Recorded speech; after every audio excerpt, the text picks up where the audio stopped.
Manualidad en aragonés. Páxaro de papel. Ta fer este páxaro amenistamos 6 follas A5. Pegamín. Rotulador ta pintar o huello. Lápiz ta debuxar. Un rol de naranxa, atro blanco, un triángulo e un papel ta l'ala e la coda. Estixeras ta retallar e una pistola de silicona. Emprincipiamos apegando todas as follas d'esta traza.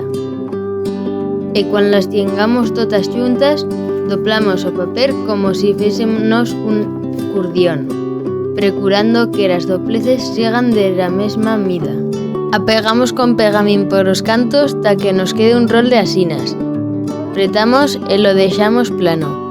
Agora apegamos en o suyo centro, o círculo naranxa, esta vegada con silicona. Alguardamos dica que se ensuque e giramos.